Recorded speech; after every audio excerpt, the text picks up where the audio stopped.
Masayang araw mga kabudel. Ngayong araw ay naisipan ko ang magluto ng tinola gamit ang kawayan. Kaya tara, samahan niyo ako kumuha ng ating mga gagamitin sa pagluluto.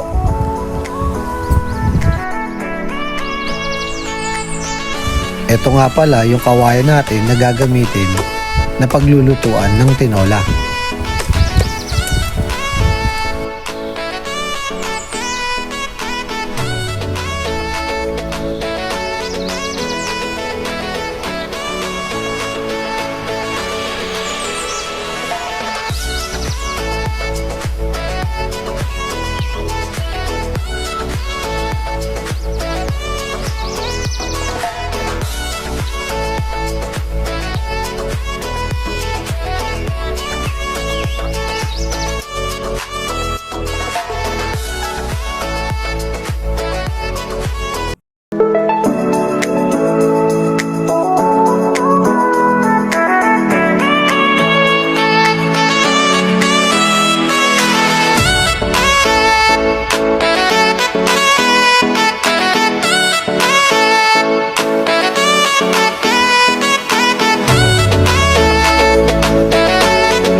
Kabudel, alam nyo ba na panahon pa ng mga Kastila ay niluluto na ang tinola na may sahog na bigas at dugo ng manok?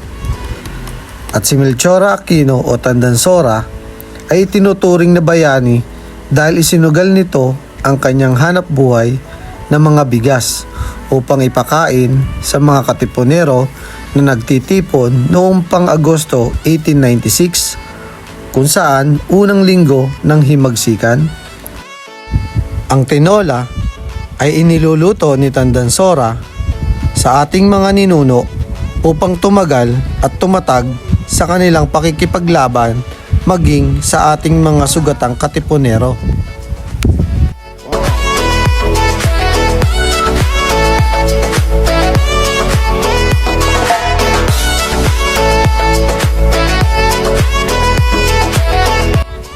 Luto na ang ating tinola sa kawayan.